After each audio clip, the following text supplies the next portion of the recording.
Südamlikud tervitused, armsad valgusolendid ja tere tulemast Valguse kanalile. Mina olen Kaia-Liisa Reinult ja täna me räägime sellisest asjast nagu looduslik antibiootikum. Ja see info pärineb sellisest kohast nagu Amishite tarkusest.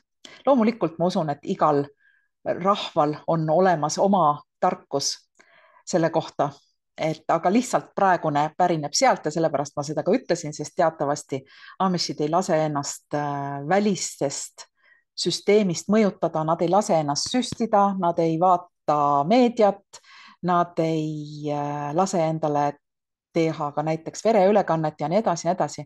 Aga see siis on nüüd järgmine retsept, mis pärineb siis nendelt. Ja retsept on järgmine. Sa võid seda videot julgelt jagada. Koosneb siis selliselt 2/3 tassi õunaveini äädikat, õunasiidri äädikat täpsemalt, pool tassi värsket ananassi,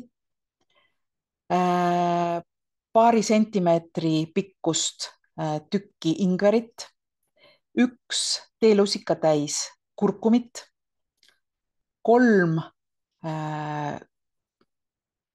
küüslaugu küünt, 1 keskmine sibul, terve sidrun, 1 teelusikatäis kajennepipart, 1 teelusikatäis musta pipart ja 1 teelusikatäis või 1 supilusikatäis mett. Nii et sega see kõik kokku ja kasuta seda profülaktikaks igal päev. Nii et selline siis täna. Kohtumiseni.